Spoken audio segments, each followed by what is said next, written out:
వాక్యం చూసుకుందామండి. యెషయా గ్రంథం 60వ అధ్యాయం 1 నుంచి చూద్దాం.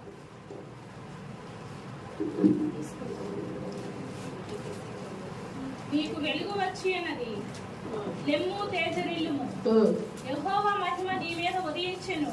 చూడుము, భూమిని చీకటి కమ్ముచున్నది, కటిక చీకటి జనములను కమ్ముచున్నది. యెహోవా నీ మీద ఉదయించుచున్నాడు, ఆయన మహిమ నీ మీద కనబడుచున్నది. జనములు నీ వెలుగునకు వచ్చేదరు, రాజులు నీ ఉదయకాంతికి వచ్చేదరు. కనులెత్తి చుట్టూ చూడుము, వీరందరూ కూడుకొని నీ యొద్దకు వచ్చుచున్నారు. నీ కుమారులు దూరం నుండి వచ్చుచున్నారు, నీ కుమార్తెలు చంకనెత్తబడి వచ్చుచున్నారు. నీవు చూచి ప్రకాశింతువు, నీ గుండె కొట్టుకొనుచు ఉప్పొంగును.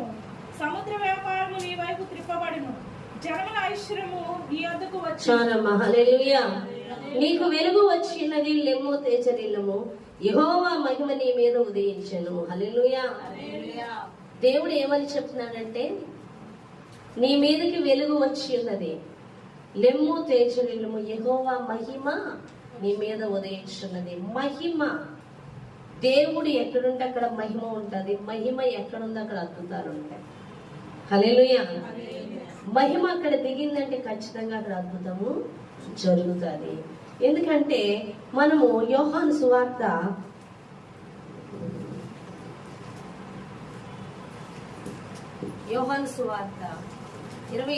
11వ అధ్యాయం 40వ వచనం.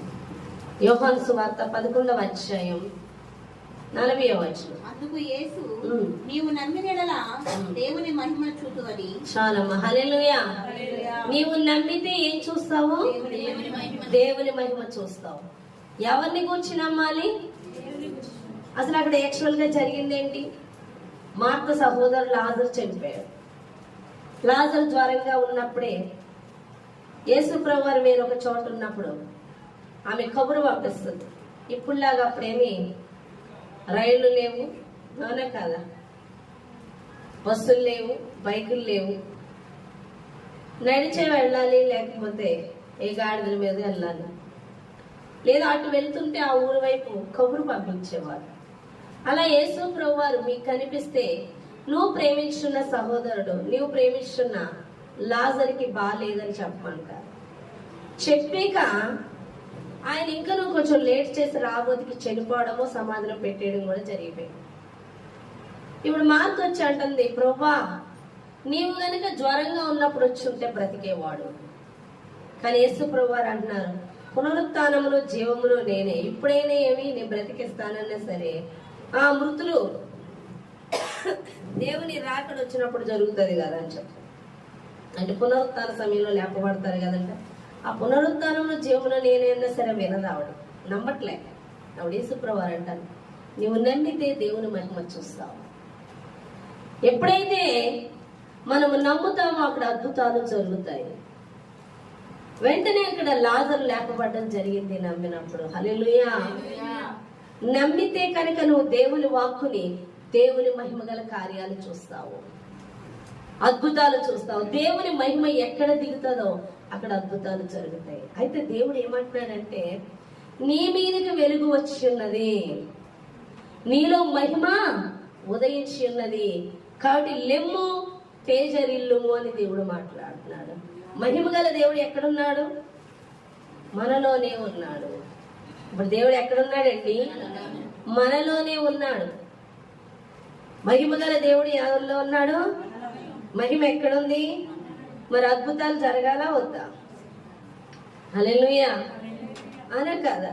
చూడండి, హాగర్ను చూసినట్లయితే పాత నిబంధన ఆదికాండం 21వ అధ్యాయం 15 నుంచి 19 వరకు చూద్దాం. ఆదికాండం 21వ అధ్యాయం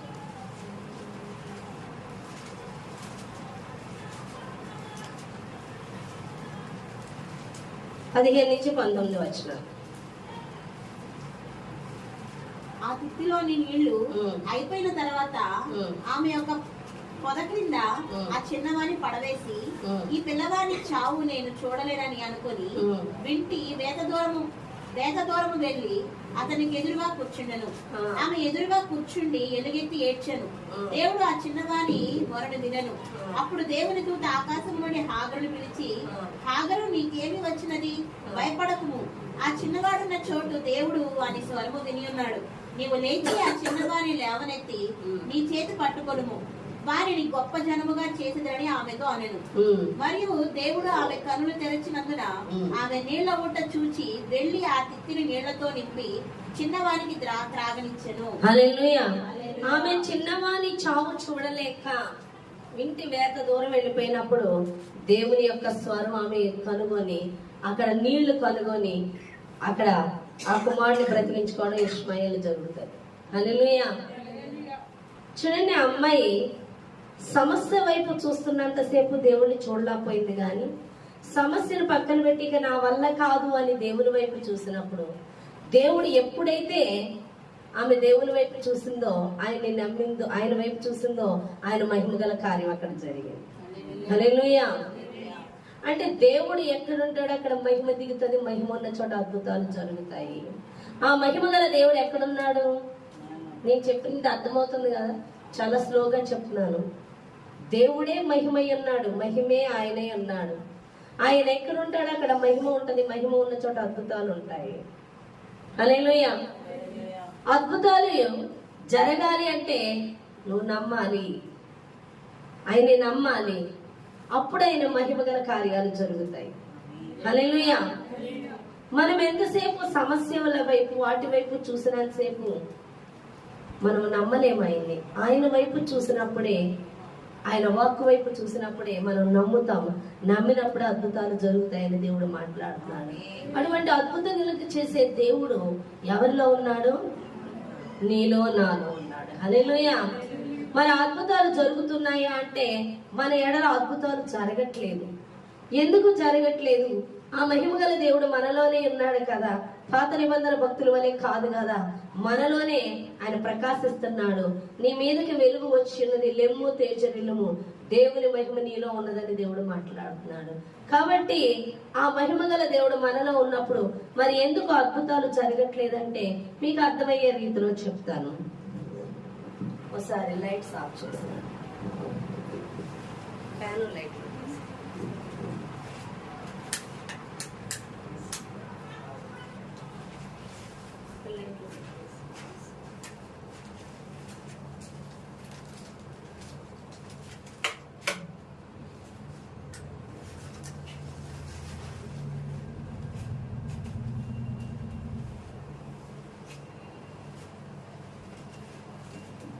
ఫ్యాన్ ఎక్కడ ఉంచబడుతున్నారు?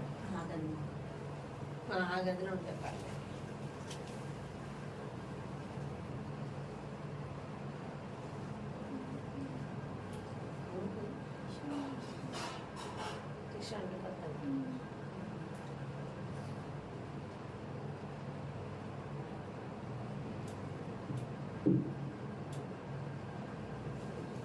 ఇలా పట్టుకో.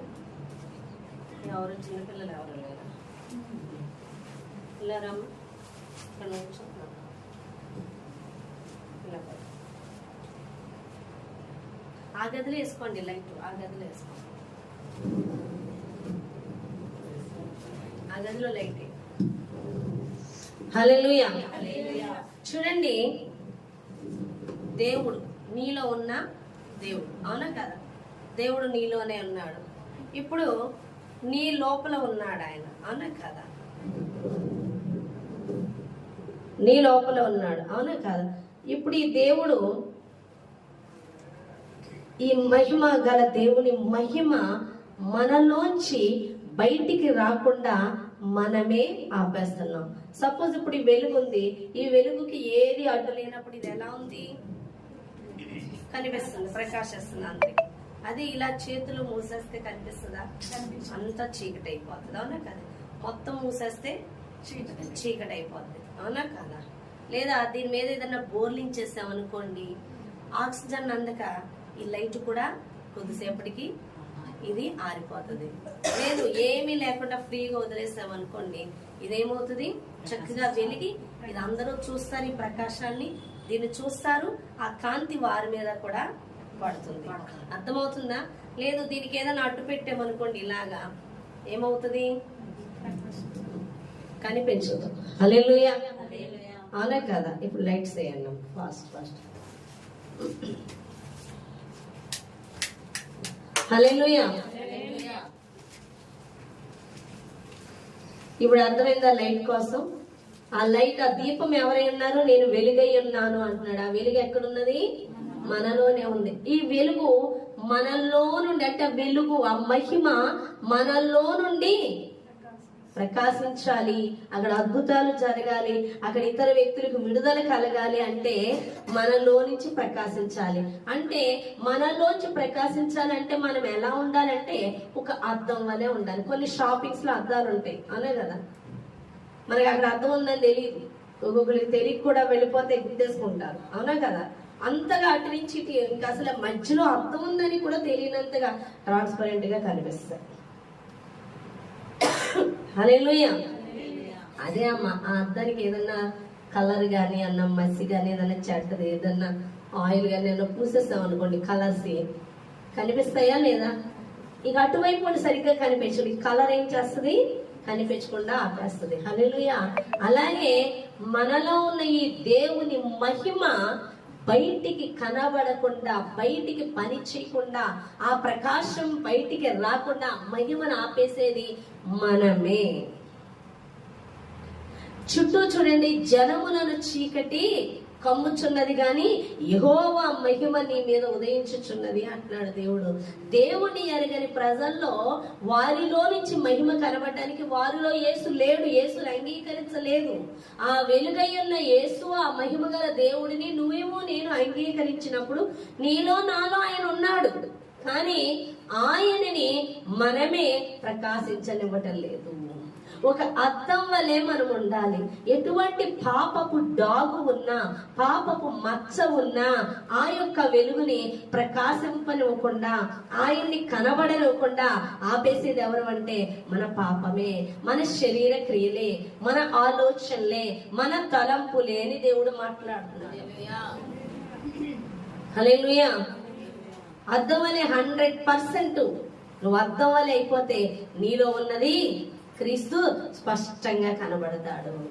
అంటే ఏ పాపము మచ్చ డాగు ఉండకూడదు. హల్లెలూయా. అందుకే మనం శరీరంలో నిల్చుండకూడదని దేవుడు మాట్లాడుతున్నాడు. మన ఆలోచన ద్వారా బోలెడంత పాపము చేస్తున్నాం తెలుసా?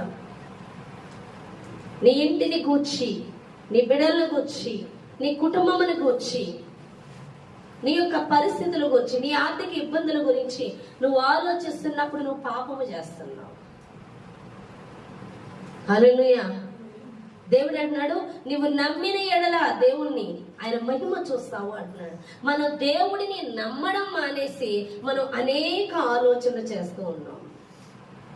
మనం అనేక తలంపులను కలిగి ఉంటున్నాం.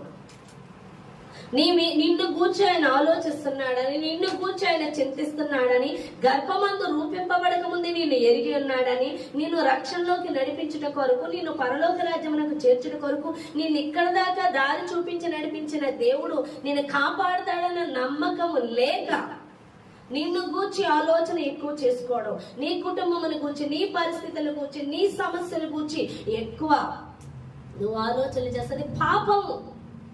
ఆ పాపం ఏం చేస్తుందంటే నువ్వు దేవుని యందు అక్కడ నమ్మకం ఉంచక, నా సంగతి ఏంటి, నా పరిస్థితుల సంగతి ఏంటి, నా గురించి ఏంటి, నా బిడ్డల గురించి ఏంటి, నా ఆర్థిక ఇబ్బందులు ఏంటి, రేపటి సంగతి ఏంటి అని నువ్వు ఎంత ఆలోచన చేస్తుంటే అంత పాపం విస్తరించిపోతూ ఉంటుంది.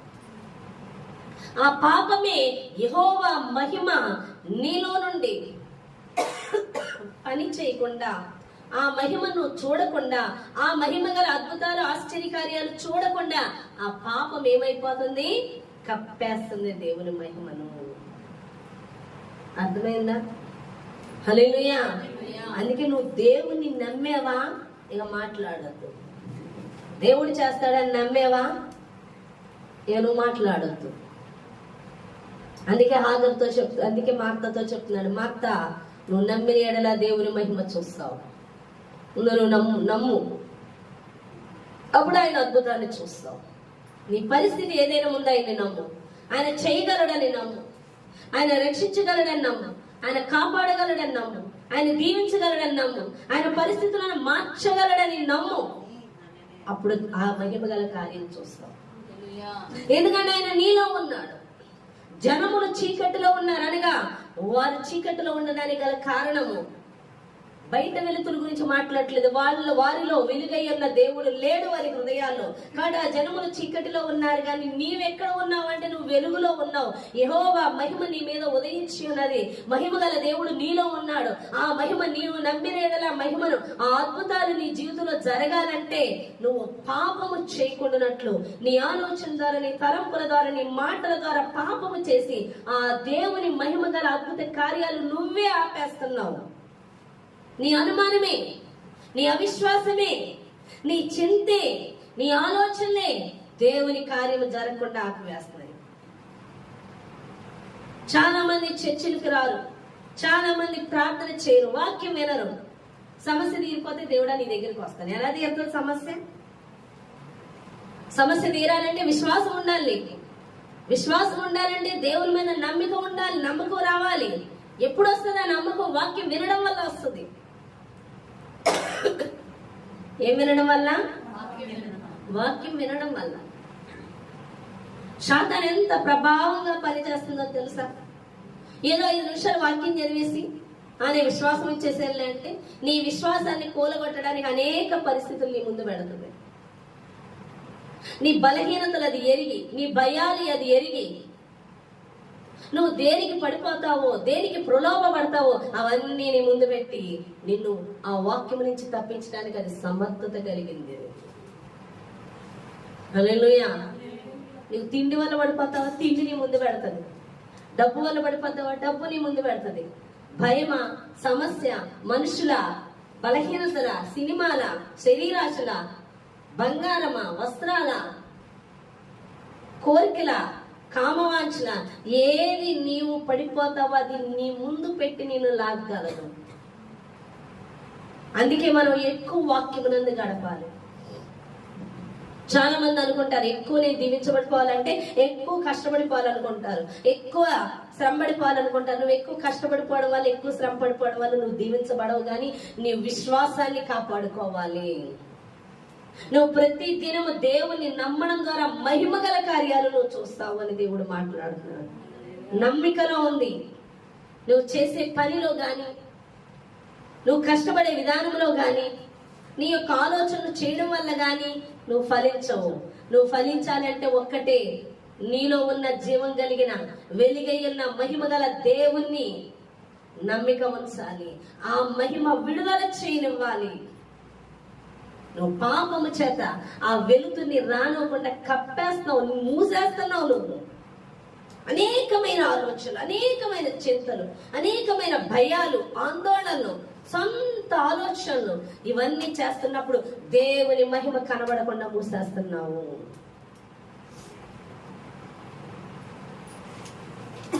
కాబట్టి దేవుని వెలుగు నీలో నుండి కనిపించాలి. ఇక్కడ బలమైన కార్యాలు జరగాలి అంటే నువ్వు చీకటితో వెలుగుతుని, నీ పాపం అనే చీకటితో వెలుగుతుని మూసివేయకూడదని దేవుడు మాట్లాడుతున్నాడు. అందుకే నీ ఆలోచన అనేది చేయకూడదు. దేవుని చిత్తమే జరిగించాలి. దేవుడు ఏది చేయాలనుకుంటున్నాడు అదే చేయనివ్వాలి. ఆయన ఏది చేసినా ఆయన మహిమ వెళ్ళు పనులు చేస్తాడు. ఆయన నీ పనులు చేసుకుంటే నువ్వు ఆయన మహిమని వెళ్ళనివ్వట్లేదు, నువ్వు అడ్డగించేస్తున్నావు. కానీ యెహోవా చెప్పినట్లు చేస్తున్నప్పుడు ఆయన మహిమ బయలు వెళుతూ ఉంటది. అర్థమవుతుందా? హల్లెలూయా. కాబట్టి చాలా మంది ఏం చేస్తుంటారంటే ఆలోచన చూడండి. హాగర్ ఏం చేసింది? కుమారుని వైపు చూసినంతసేపు నీళ్ల ఓటలను చూడలేకపోయింది. కానీ ఎప్పుడైతే నా వల్ల కాదు, నేను ఈ చావు చూడలేనని ఆమె దూరంగా సమస్యకి వెళ్ళిపోయిందో అప్పుడు దేవుడు కలుగు చేసుకున్నాడు. నువ్వు సమస్య వైపు చూస్తున్నంతసేపు, సమస్య వైపు ఆలోచిస్తున్నప్పుడు, సమస్యని ఏదో చేసేయాలన్నప్పుడు అది ఎంతున్న సమస్య ఎంత కూర్చుంటది. నువ్వు చూడవలసింది దాని వైపు కాదు, దేవుని వైపు. నువ్వు మాట్లాడుకోవలసింది సమస్యని గురించి కాదు, దేవుని గురించి. నువ్వు గడపవలసింది సమస్య వద్ద కాదు, దేవుని వద్ద. నువ్వు చూడవలసింది సమస్య వైపు కాదు, దేవుని వైపు. నువ్వు గడపవలసిన సమయం వాక్యములో, ఆయన సన్నిధిలోని కానీ సమస్యను గురించి పరిష్కరించే విధానంలో కదలకూడదు. అది పాపమై ఉన్నది అని దేవుడు మాట్లాడుతున్నాడు.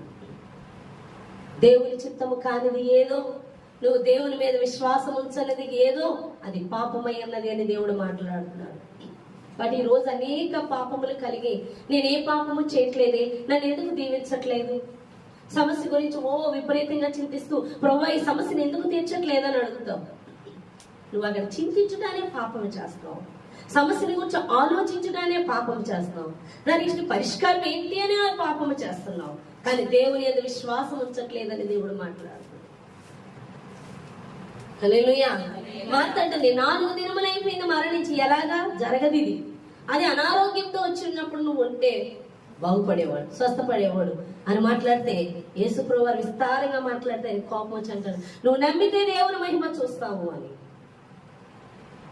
సమస్య ఎటువంటిది వద్దు, అది ఎలా తీరుతుందని వద్దు. ఏ సమస్యనైనా తీర్చగలిగే దేవుడిని నువ్వు కలిగి ఉన్నావన్న సంగతి మర్చిపోకు. నీకు ఆ విశ్వాసం ఎప్పుడు వస్తుంది అంటే, ఏదో రోజులో 5 నిమిషాలు వాక్యం చదివితానో, వారానికి ఒకసారి వాక్యం చదివితే నా విశ్వాసం నీకు దొరకదు. చీకటి అలుముకుంటది. దేవుడు అంటున్నాడు, ఆత్మను ఆర్పివేయకుడి అని. నీలో నా మహిమను ఆర్పివేస్తున్నావు. అనేక ఆలోచనలు, అనేక తలంపులు చేసి నువ్వు ఆ వెలుగుని, ఆ మహిమను బయటికి రానివ్వకుండా కప్పేస్తున్నావు. చూడండి, ఒక కొవ్వొత్తిని వెలిగించి దాని మీద పూర్తిగా ఏదైనా ఒక వస్తువును బోర్లించేయండి, ఒక బిందెనో ఒక గిన్నెనో, కొద్దిసేపటికి ఆరిపోతుంది. ఇక ఆయన మహిమను వెళ్ళనివ్వట్లా. నీ ఆలోచనలే, నీ తలంపులే, నీ శరీర కోరికలే, నీ శరీర తలంపులే, నీ శరీరం ఎక్కడ కంఫర్ట్ ఉందో, ఏది కోరుకుంటుందో చేసుకుంటా వెళ్ళిపోవడమే. చివరికి ఆత్మ ఆరిపోతుంది, దేవుని ఆత్మ చల్లారిపోతుంది. పూర్తిగా వెలుగారిపోయినప్పుడు నువ్వు చీకటి అయిపోతావు. ఇక లోకంలో ఉన్న చీకటి గల జల్లుకి నీకు పెద్ద తేడా ఏమీ లేదు. కాబట్టి యెహోవా మహిమ నీ మీద ఉదయిస్తుంది. నువ్వు ఆ మహిమను నమ్మితే అద్భుతాలు చూస్తావు అని దేవుడు మాట్లాడుతున్నాడు. బలమైన కార్యాలు, ఆశ్చర్య కార్యాలు, అద్భుత కార్యాలు చూస్తావని దేవుడు మాట్లాడుతున్నాడు. ఈ దినము నా మహిమ గల కార్యాలు చూడకపోవడానికి గల కారణం, ఎంతసేపు వాక్యమును కూర్చి, ఆయన మీద విశ్వాసం ఉంచడం కూర్చి, వాక్యములో గడపడం గాని ఉండవు, ఆ మాటలు ఉండవు మనకి. ఒక ఆయన అంట, సాతాను అనే మాట అంటే ఒక 1000 సార్లైనా యేసు యేసు యేసు అనుకుంటాడు. కొంచెం కూడా అపవాది సంబంధమైన మాట మాట్లాడాడు. ఎందుకు అంటే సాతాను గాడు ఎంతసేపు మన జీవితాలకు అపజయం తీసుకొస్తాడు. వాడి మాటలు మాట్లాడకూడదు, వాడి తలంపులు మనం చేయకూడదు. వాడు ఎంతసేపు అపజయమును కూర్చి, భయమును కూర్చి, చింతను కూర్చి, వ్యతిరేకతలు కూర్చి, సమస్యల కూర్చి, ఇతరుల బలహీనతల గురించి మాట్లాడుతూ ఉంటాడు. ఆయన మాట్లాడుతూ ఉన్నప్పుడు మనం ఆ బలహీనతల గురించి మాట్లాడుతూ ఉన్నప్పుడు, ఆ సమస్యల గురించి మాట్లాడుతున్నప్పుడు, ఆ భయాందోళన గురించి మాట్లాడుతున్నప్పుడు, ఆ స్పిరిట్ పనిచేస్తూ ఉండడం వల్ల నువ్వు పూర్తిగా వెలుతుని ఆ మహిమను నీలో నుండి కడబడకుండా కమ్మేస్తున్నావు. కాబట్టి ఆ మహిమ నీలో నుండి స్పష్టంగా కనిపించాలంటే పాపం ఉండకూడదు. ఏ పాపం అంటే నీ శరీరమును గురించి, నీ సొంత తలంపు, నీ ఆలోచన, నీ స్వచింతాలు అన్ని విడిచిపెట్టినప్పుడే.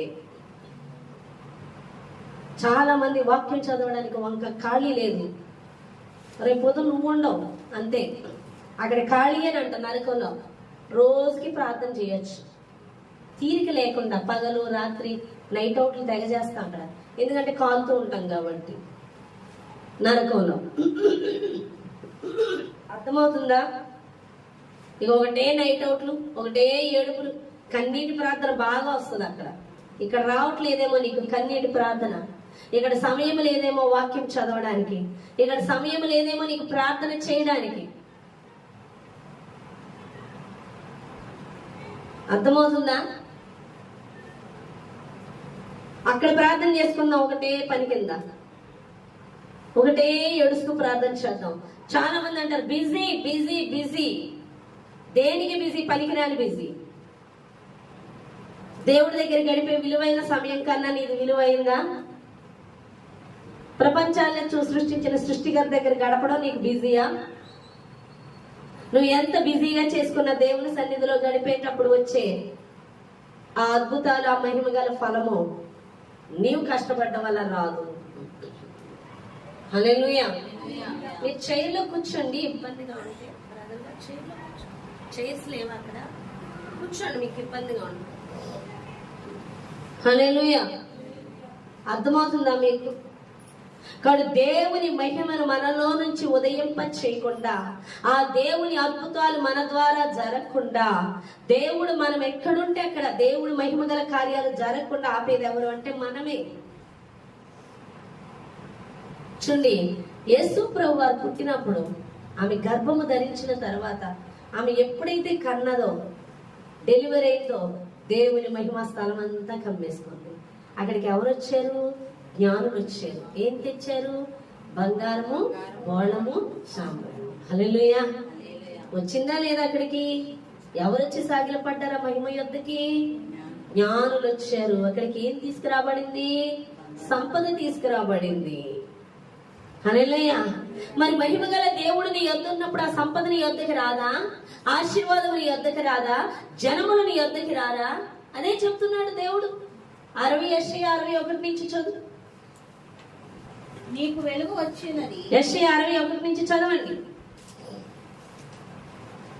ప్రభు యెహోవా ఆత్మ నా మీదకి వచ్చి ఉన్నది, దీనులకు సువార్తమానము ప్రకటించి. ఏంటి 61 నుంచి చదవమన్నా? నీకు వెలుగు వచ్చి ఉన్నది, తేజరిల్లుము, యెహోవా మహిమ నీ మీద ఉదయించెను. చూడుము, భూమి మీద చీకటి కమ్ముచున్నది. భూమి మీద చీకటి కమ్ముచున్నది. కటిక చీకటి జనులను కమ్ముచున్నది. యెహోవా నీ మీద ఉదయించుచున్నాడు, ఆయన మహిమ నీ మీద కనబడుచున్నది. జనులు నీ వెలుగుకు వచ్చేదరు. జనులు ఎక్కడికి వస్తారు? ఇంకా రాజులు నీ ఉదయకాంతికి వచ్చేదరు. రాజులు కూడా ఎక్కడికి వస్తారు? ఇంకా కనులెత్తి చుట్టూ చూడుము, మీరందరూ కూడుకొని నీ వద్దకు వచ్చి ఉన్నారు. నీ కుమారులు దూరం నుండి వచ్చుచున్నారు, నీ కుమార్తెలు చక్కనెత్తబడి వచ్చుచున్నారు. నీవు చూచి ప్రకాశింతువు, నీ గుండె కొట్టుకొని ఉప్పొంగును. సముద్ర వ్యాపారం నీ వైపు త్రిప్పబడును, జనముల ఐశ్వర్యము నీ వద్దకు వచ్చును. ఒంటెల సమూహం మిద్యాని ఏయిపాల లేత ఒంటెలను నీ దేశం మీద వ్యాపించును. వారందరూ షేబా నుండి వచ్చేదరు, బంగారమును ధూపద్రవ్యమును తీసుకొని వచ్చేదరు, యెహోవా స్తోత్రములను ప్రకటించెదరు. హల్లెలూయా. జనములు ఎక్కడికి వస్తారు? మహిమతో నింపబడిన నీ యొద్దకు వస్తారు.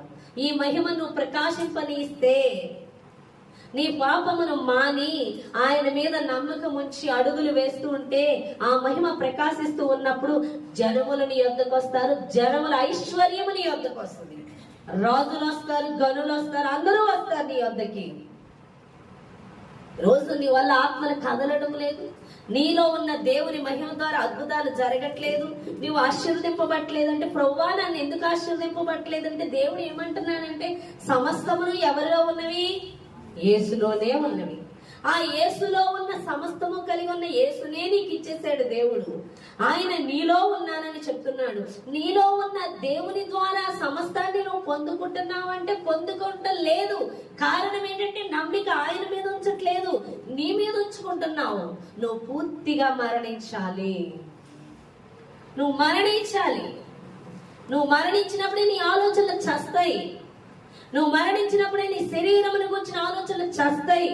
ఓ ఈ వేట వరకు కుటుంబం గురించి ఆలోచిస్తావు, చస్తే వీళ్ళందరినీ ఎక్కడ పెడతావు? నువ్వు చెప్పు, ఎక్కడిదక్కడే వదిలేసిపోతావు. నువ్వేనా చూసేసుకుంటున్నావు వాళ్ళని. ఈరోజు ఒక అమ్మాయికి సాడ్ న్యూస్. మనకి సంఘంలో స్టెల్లా అన్న పాప ఉంది, వాళ్ళ మదర్ చనిపోయారు, రాత్రి హార్ట్ అటాక్ వచ్చంట. కనీసం అమ్మాయికి ఫోన్ చేయాలన్న జ్ఞానం కూడా లేదు. ఒకప్పుడు ఆత్మలో చక్కగా ఎదిగింది అమ్మాయి, చాలా బలపడింది. ఎన్ని దర్శనాలు అమ్మాయికి పరలోక రాజ్యమును గూర్చి, దేవుని రాకడ వస్తున్నట్టు. నేనైతే ఆత్మను ఒక్కొక్కరిని తీసుకెళ్లి ఆ యొక్క అగ్నిలో కాలిపోకుండా ఒక్కొక్క ఆత్మను ఒక గదిలో చేర్చుతున్నట్టు, దేవుని రాకడ వచ్చి అనేక మంది వెళ్ళిపోతున్నట్టు, అందులో మన సంఘం ఉన్నట్టు ఈ అమ్మాయికి ఎన్నో దర్శనాలు వచ్చి, నేను పరిచర్య చేస్తాను, అది చేస్తాను, ఇది చేస్తాను. ఒక 2 years నుంచి పడిపోయింది అమ్మాయి. ప్రార్థన లేదు, వాక్కు. అంతకుముందు ఆ అమ్మాయి దేవుని ఎదుగు వచ్చినప్పుడు వాళ్ళ అమ్మగారికి ఏదో రోగం వచ్చారు. అప్పుడు ఆ అమ్మాయి కండిషన్ చెప్తే నేను చాలా హెచ్చరించాను, మీరు చాలా ప్రమాదకరమైన పరిస్థితిలో ఉన్నారు, మీరు ఆర్ఎంపీ డాక్టర్ దగ్గరికి వెళ్ళి మెడిసిన్ తెచ్చుకొని వాడేస్తున్నారు. వాడకండి, వెళ్తే ఎంబీబీఎస్ డాక్టర్ దగ్గరికి వెళ్ళండి. మరి ముఖ్యంగా మీరు మందిరానికి రండి అని. ఆమె ఇంటికి హౌస్ లిస్టింగ్ పంపేదాన్ని. ఇప్పుడు 36 or 37 years ఉంటేమో, మరి 38 అమ్మాయికి, ఆవిడికి చిన్న పిల్లలు. అర్థమవుతుందా? 38 ఉంటేమో పాపం. చనిపోయింది హార్ట్ అటాక్ వచ్చి రాత్రి. ఎందుకు చనిపోయింది? దేవుని కాపుదల లేదు, ఏమై ప్రార్థన లేదు. నేను మొన్న కూడా హెచ్చరించాను ఉపవాస ప్రార్థనలకు ముందు. ఎందుకు కాదంటల్లా, నీ ఇంటి వారు రక్షింపబడొద్దా? ఎంతోసేపు క్లాస్ పీకాను అమ్మాయికి, అంటే దేవుని మాటల ద్వారా గద్దించాను. ఈరోజు వాళ్ళ మమ్మీ చనిపోయారు. ఎందుకని? ప్రార్థన లేని. మన దేవుడు రక్షించినట్టు సమర్థుడు. ఇంటిలో ఒకరిని బట్టి ఇంటి వారందరికీ రక్షణ వస్తుంది. ఏది? నీ ప్రార్థన. నీలో దేవుడు ఉంటే ఆ మహిమ అద్భుతాలనే జరిగిస్తుంది. ఆమె గురించి చెప్పకూడదు కానీ ఫుల్ లోకము అపవాది గాడి చేత బాగా పీడించబడుతుంది. ఇంకెంతసేపు వాడి మత్తులోనే ఉంటది. శరీరము శరీరము శరీరం. పాపం పరిపక్వై మరణానికి అంటదని మరణం ఊరికనే వచ్చి పడింది అమ్మకి. అర్థమవుతుందా మీకు? కాబట్టి ఇప్పుడు ఆమె ఎవరిని చక్కబెట్టేసి వెళ్ళిపోయింది. ఎక్కడ పరిస్థితులు అక్కడ ఉన్నప్పుడు కాపాడవలసింది ఎవరు? దేవుడు కాపాడలేదా? ఎంతో మంది కుటుంబాల్లో తల్లిదండ్రులు చనిపోతున్నారు. వాళ్ళ పిల్లల్ని దేవుడు కాపాడలేదా? మనల్ని కూడా కాపాడేది దేవుడే. ఆ నమ్మకం ఆయన మీద ఉంచాలి. ఎంతసేపు నమ్మకం నీ మీద ఉంచుకుంటున్నావు? నేను లేకపోతే ఎలా, నేను సంపాదించకపోతే ఎలా, నేను కట్టకపోతే ఎలా, నేను చేయకపోతే ఎలా? నేను నేను నేను అంటే నువ్వు బ్రతుకున్నావు. నేను అనేది బ్రతుకుంది. నేనే చెయ్యాలి, నేనే సంపాదించాలి, నేనే తెచ్చుకోవాలి, నేనేమని కట్టుకోవాలి, నేనే ఆలోచన చేయాలి అని నేనే. నువ్వు అనేది ఆ వెలుగుని ఆయన్ని కనబట్టలేదు. నువ్వు అనేది ఆయనకు అడ్డుగా వచ్చేస్తుంది. ఒక అద్దము లేదు, ఒక రేకు తెచ్చి పెట్టేస్తుంది. నువ్వు ఎప్పుడైతే ఒక అద్దములా ఉంటావో, నువ్వు చనిపోయి నువ్వు అనేది కనపడకుండా ఉంటావో, అప్పుడే ఆయన కనిపిస్తాడు. నేను కాదు, నా దేవుడు పోషిస్తాడు. ఒకసారి ఒక సేవకుడు చెప్తున్నాడు, వాళ్ళ భార్య అన్నాడు, ఏమండి ఇవాళ నూనె అయిపోయిందంటే నన్ను అడుగుతావేంటి?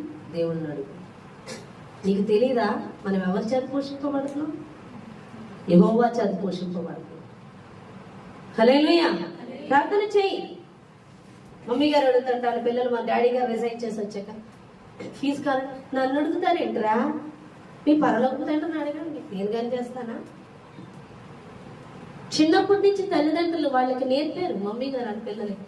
వాళ్ళు ప్రార్థన చేసుకొని, వాళ్ళు చదువుకొని దేవుడి దీవెల ద్వారా వాళ్ళు పరిచయకి ఇచ్చేవారిగా సిద్ధపడ్డారు. ఎవరిని అడగాలి? నేనే తేవాలి, నేనే చేయాలి, నేను కాదు. మనం ఎవరిని అడగాలి? నేర్పించాలి. తల్లిదండ్రులు అడిగి మీరు నన్ను అడుగుతారేంటి? మన పరలోకపు తండ్రిని అడగాలి. వాళ్ళు మోకరించి అడిగినప్పుడు వాళ్ళు విశ్వాసం ఉంచడం ద్వారా వాళ్ళు కూడా బాల్యం నుండే పరలోక రాజ్యానికి సిద్ధపడిన వారిగా మార్చబడతారు. ఎందుకంటే విశ్వాసము కలిగిన వారే పరలోక రాజ్యానికి వెళ్తారు. ఒక్కొక్కరు ఎంతసేపు బాధ్యత నేనే చేయాలి, నేను చేయకపోతే అవదు, ఇంట్లో అంతా నేనే. నువ్వు జీరో అన్నది దేవుడు చూపించగలడు. నీ వల్ల ఏమీ కాదని చూపిస్తాడు. నేనే ఆధారం, నువ్వు ఆధారం అనుకుంటే నువ్వు ఆధారం కాదు అన్న విషయం జీరో చేసి చూపిస్తాడు దేవుడు. నేను ఫస్ట్లో అలాగే అనుకునేదాన్ని, నేనే చేసేది, నా తల్లిదండ్రులు నేనే చూసేసుకోవాలి, నా ఇంటికి నేనే, నా చెల్లెలకి నేనే పెళ్లి చేశాను, ఏంటేంటో ఊహించేసి దాన్ని. ఒక్కడ జరగలేదు నా వల్ల. నేను పెద్ద జీరో అని దేవుడు చూపించాడు.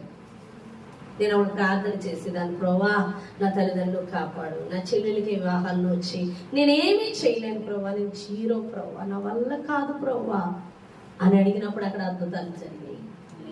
చాలా మంది అంటారు, ఇది నా బాధ్యత కదా, ఇది నేనే చేయాలి కదా, నేనే దానికి నేనే చూడాలి, నేనే ఉండాలి, నేను వెళ్ళకపోతే బాగోదు, నేను నువ్వు కాదు. ఇక జీవించుతున్నది నువ్వు కాదు, యెహోవా నీలో జీవించుచున్నాడు. ఇక నువ్వు అనుకున్నాయి కాదు, ఈ దేవుడు అనుకున్నాయి చెయ్యాలి. అప్పుడే దేవుని మహిమ విడుదలవుతాడు, అద్భుతాలు జరుగుతాయి. ఇంటికి నేనే పెద్దోడిని, ఇంటికి నేనే పెద్దదాన్ని, నేను లేకపోతే ఎలాగా అంటే నువ్వు అంత ఇది ఉన్నంతసేపు వాళ్ళు దేవుని మహిమపరచలేరు. నేను ఉండాలి. నువ్వు చచ్చావు, నువ్వు చచ్చిపోయావు, నువ్వు ఇక దేవుడే. దేవుడు పని చేయడానికి, ఇది దేవుడు చెప్పింది చేయడానికి, దేవుని మీద నమ్మకం ఉంచడానికి. అప్పుడే దేవుని మహిమ ప్రభావంగా బయట వెళ్తుంది. అక్కడ అద్భుతాలు ఉంటాయి, అక్కడ ఆశ్చర్యకార్యాలు ఉంటాయి, అక్కడ విడుదల ఉంటది. అప్పుడు గొప్ప జన సమూహము నీ యొద్దకు వస్తారు, నీలో ఉన్న మహిమ యొద్దకి. యేసు ఎప్పుడైతే ఈ లోకంలోకి వచ్చి ఉన్నాడో, మహిమ కమ్ముకోగానే ఎక్కడో ఉన్న జ్ఞానులు అక్కడికి వచ్చి ఉన్నారు. జనముల ఐశ్వర్యం మరి యొద్దకి తేబడుతుంది. నువ్వు కాదు, నీలో ఉన్న ఆయన మహిమ బయలు వెళ్ళగా ఆయన మీద నమ్మకం ఉంచమని దేవుడు మాట్లాడుతున్నాడు. ఎంతమందికి అర్థమవుతుంది? చేతులు ఎత్తి దేవుని స్తుతిద్దాం. హల్లెలూయా. నీవు నేను కాదు, ఎవరు కనబడాలి? యేసయ్య కనబడాలి. ఎక్కడున్నాడు ఆయన? మన పాపము, మన తలంపులు, మన ఆలోచన, మన అవిశ్వాసం ఏం చేస్తుంది? ఆయన మహిమ గల కార్యాలు మన ద్వారా జరగకుండా ఆపేస్తుంది. హల్లెలూయా. ఇక నుంచి తలంపులు వద్దు, నీ ఆలోచన చేయడం వద్దు. యెహోవా వైపు చూడు, యెహోవా వైపు చూడు. ఏది కావాలన్నా యెహోవా వైపు చూడు. ఏది మాట్లాడన్నా ఆయన సెలవివ్వంది ఏది జరగదు. హల్లెలూయా. ఆయన పంపన్న ఏది జరగదు. కానీ యెహోవా వైపు చూడాలని దేవుడు మాట్లాడుతున్నాడు. చూడండి, రాత్రి వాక్యం చదువుతుంటే ఆదాము దగ్గరికి దేవుడు అంట ఏమేమి పేర్లు పెడతాడో అని జంతువులని, పక్షుల్ని పంపిస్తున్నాడు. ఎవరు పంపిస్తున్నారు? ఏ జంతువులు, పక్షులు ఆయన దగ్గర రావాలంటే ఎవరు పంపిస్తున్నారు? ఏం పేర్లు పెడతారో ఆదాము చూడడానికి దేవుడు అతని యొద్దకు పంపిస్తున్నాడు. ఏదైనా నీ యొద్దకు పంపించాలంటే ఎవరు పంపించాలి? అప్పుడు నువ్వు ఎవరి వైపు చూడాలి? ఒక ఆహారమైన, ఒక ఆశీర్వాదమైన, ఒక ఐశ్వర్యమైన ఏదైనా ఎవరు పంపాలి? కాబట్టి ఆయన తట్టు చూడు, ఆయన మీద నమ్మకం ఉంచు. నువ్వు మాట్లాడి నీ మాటల ద్వారా పాపం అనేది చేసి ఆ మహిమ విడుదలవ్వకుండా కప్పివేయకు. అందుకే విస్తారమైన మాటల్లో దోషం ఉంటుందని సామెతల్లో దేవుడు మాట్లాడుతున్నాడు. నువ్వు విస్తారంగా మాట్లాడుకో. నువ్వు మాట్లాడితే యెహోవాను గూర్చే మాట్లాడు, ఆయన వాక్యముని గూర్చే మాట్లాడు. చీకటి కమ్మని ఒక వెలుగుతో ఉండదు. ఈరోజు చాలా మంది లోక జ్ఞానులు అసలు దేవుని స్పర్శే అరగరు. ఎందుకంటే వాళ్ళు దేవుని మాట ఎత్తరు. వాళ్ళు ఎంతసేపు లోకం ఎక్కువ మాట్లాడుతుంటే వాళ్ళ కన్నులకు చీకటి తప్ప దేవుని యొక్క స్పర్శే వాళ్ళు అనుభవించలేరు, దేవుని శక్తే వాళ్ళు చూడలేరు. ఎవరైతే ఎక్కువ లోకమును గురించి, వాటిని గురించి ఆలోచించగా యెహోవాని గురించి ఆలోచించి ఆయన మీద నమ్మకం ఉంచి వారి తలంపులు, వారి ఆలోచన పక్కన పెడతారో వారి ద్వారా దేవుని మహిమ విడుదల అవుతుందని దేవుడు మాట్లాడుతున్నాడు. హల్లెలూయా. ఈరోజు నేను ఏ పాపం చేయట్లేదు అనుకుంటున్నావా? నువ్వు ఇంటికి వెళ్ళి నీ ఇంటిని గురించి ఆలోచన చేయి. పాపం మొదలైపోయినట్టే. యెహోవా మీద నమ్మకం ఉంచక నువ్వు ఏ ఆలోచన చేసినా అది పాపమే. నువ్వు ఒకటే గుర్తు పెట్టుకు, ఇప్పుడు నేను చూపించింది ఆ దీపాన్ని చేతులతో కమ్మేసినట్లుగా దేవుని మహిమను నువ్వు ఆవరించి కమ్మేస్తున్నావు. ఆయన మహిమను విడుదల చేయకుండా నువ్వే ఆపేస్తున్నావు అని దేవుడు మాట్లాడుతున్నాడు. ఆయన మహిమ విడుదలైందా జనముల ఐశ్వర్యం కూడా నీ వద్దకు వస్తుందని దేవుడు మాట్లాడుతున్నాడు. హల్లెలూయా. చూడండి, శృంగారమైన దేవాలయం యొద్ద పేతురు యోహానాలు నిల్చుండగా గుడ్డివాడు వచ్చాడంట అడుక్కోవడానికి, భిక్ష అడగడానికి. అప్పుడు ఆయన అంటున్నారంట, మా వైపు తేరి చూడమంటే వాళ్ళ దగ్గర వెండి బంగారాలు ఏమన్నా ఉన్నాయేమో చూస్తున్నాడు. అపోస్తుల కార్యాలు చూద్దాం. చూడండి, 3వ అధ్యాయం. అపోస్తుల కార్యాలు 3వ అధ్యాయం. తీసుకెళ్ళి అపోస్తుల కార్యాలు 3వ అధ్యాయం చదవండి అమ్మ, 1 నుంచి. పగలు 3 గంటలు ప్రార్థన కాలము. Incoming call from fraud call identified by Truecaller. దేవాలయంలోకి ఎక్కి వెళ్ళుచుండగా పుట్టినది మొదలుకొని కుంటివాడైన యొక్క మనుషులు అనే కదా 3వ వచనం. పేతురు యోహాను దేవాలయంలో ప్రవేశింపబోనప్పుడు వాడు చూచి భిక్షం అడుగుగా పేతురును యోహాను వారిని తేరి చూచి మా తట్టు చూడమనివి. వాడు వారి తట్టు ఏమైనా దొరుకునని కనిపెట్టుచు వారి యందు లక్ష్యమించెను. అంతటి పేతురు, వెండి బంగారములు నా యొద్ద లేవు గాని నాకు కలిగినదే నీకు ఇచ్చుచున్నాను. నజరేయుడైన యేసుక్రీస్తు నామమున నడుమని చెప్పి వాని కుడి చేయి పట్టుకొని లేవనెత్తెను. వెంటనే వాని పాదముల చీలమండలు బలము పొందెను. వాడు దిగ్గున లేచి నడిచెను. హల్లెలూయా. ఇటువైపు చూడమన్నారు, మమ్మల్ని తేరి చూడమన్నారు. తేరి ఏం చూస్తున్నాడు? వెండి బంగారాలు ఉన్నాయేమో అని ఇస్తారేమో అని చూస్తున్నాడు. వెండి బంగారములు మా యొద్ద లేవు కానీ మేము కలిగి ఉన్నదే. ఏం కలిగి ఉన్నారు? యేసుని కలిగి ఉన్నారు. యేసులో వాడికి కావాల్సిందేంటి? స్వస్థత. అది ఉంది అక్కడ. హల్లెలూయా. కానీ మాకు కలిగి ఉన్నదే నీకు ఇస్తున్నామని యేసునామములో లేచినాడు మరి కానీ అక్కడ స్వస్థత వచ్చేసింది. హల్లెలూయా. ఎందుకు వారిలో నుండి దేవుని యొక్క అద్భుతం అంత బలంగా జరిగిందంటే వారు పాపము లేనిగా ఉన్నారు, దేవుని యందు నమ్మిక ఉంచిన వారిగా ఉన్నారు. వారి నమ్మకము, వారి ఊపిరి, వారి జీవితము, వారి సమస్తము యేసే అన్నాడు. కాబట్టి దేవుని యొక్క అద్భుతం బలంగా జరిగింది. ఈ రోజు మన ఇళ్లలో అద్భుతాలు, దేవుని మహిమల కార్యాలు జరగకుండా, మన కుటుంబస్తులు మారకుండా జరగడానికి కారణం మనం దేవుని మహిమను విడుదల అవ్వట్లేదు. నువ్వు ఎంతకాలం చర్చకు వస్తే ఎందుకు?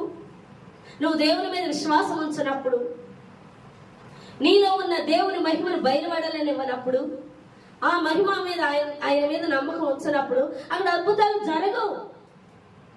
కానీ వాగ్దానం ఏంటో తెలుసా? జక్కీకి చెప్తున్నాడు, ఇంటి వారు ఒక్క రక్షింపబడితే వారిని బట్టి ఇంటి వారు అందరూ రక్షింపబడతారు. ఎందుకు రక్షణ కలగట్లేదు? నువ్వు మహిమను విడుదల చేయట్లేదు. నువ్వు అనే దాన్ని చేత ఆ యొక్క వెలుతుర్ని కమ్మేస్తున్నావు. ఆ మహిమను బయటికి రానివ్వకుండా నీతో, నీ పాపముతో, నీ పాపపు తలంపులతో, నీ శరీరములో ఉన్న ఆలోచనతో, నీ శరీర బంధకాలతో దాన్ని బంధించడం వల్ల ఆ కుటుంబస్తులకి, నీ చుట్టూ ఉన్న వారికి విడుదల కలగడం లేదు. హల్లెలూయా. వాళ్ళ విడుదల కోసం ఏమైనా త్యాగం చేస్తున్నావా? నాలో నుండి దేవుని మహిమ విడుదల అవ్వాలంటే దేవుడు ఎలా ఉండమంటున్నాడో నేను అలా ఉండి ఆ మహిమను విడుదల చేసి, ఆ మహిమ విడుదల అవ్వకుండా నా శరీరం అనే పాపము ద్వారా, నా కోపము, నా యొక్క అబద్ధములు, నా యొక్క శరీర సంబంధమైన కోరికలు, లోక సంబంధమైన కోరికలు, లోక సంబంధమైన ఆలోచనలు, చింతలు, వ్యభిచార తలంపులు, చెడ్డ చూపులు, సమస్తాన్ని నేను విడిచిపెట్టి దేవుని మహిమను నాలో నుండి విడుదలై నా కుటుంబస్తులు మారాలి, నా చుట్టుపక్కల ఉన్న వాళ్ళు మారాలి. దాని కొరకు నేను వాక్యంలో గడుపుతాను, ప్రార్థనలో గడుపుతాను అన్న ఆలోచన మనకి ఏమన్నా ఉందా? నువ్వు నిజంగా దేవుణ్ణి ప్రేమిస్తే, నువ్వు నిజంగా నీ కుటుంబ సభ్యులను ప్రేమిస్తే, దేవుడు ఏది చేయమన్నాడో వాళ్ళు మారట కొరకు అది నువ్వు చేస్తావు. ఆహా, నీ శరీరం వాటిలోంచి బయటికి రాదు, నీ శరీరం లొంగదు, నీ శరీరాన్ని లొంగనివ్వు, కానీ అన్ని మారిపోవాలి. అది జరగదు. నీలో నుండి దేవుని మహిమ విడుదలవుతేనే ఆ కుటుంబస్తులకు విడుదల కలుగుతుంది. ఒక్క నీ వల్ల ఆ కుటుంబానికి రక్షణ రాకుండా పోతుంది. నువ్వు చర్చకు వచ్చినా సరే కేవలం నీలో నుండి ఆ మహిమను విడుదల అవ్వట్లేదు. హల్లెలూయా. చూడండి, దేవుడు నువ్వు నమ్మితే దేవుని మహిమగల కార్యం, అక్కడ మహిమగల కార్యం చచ్చిన లాజర్ను లేపింది.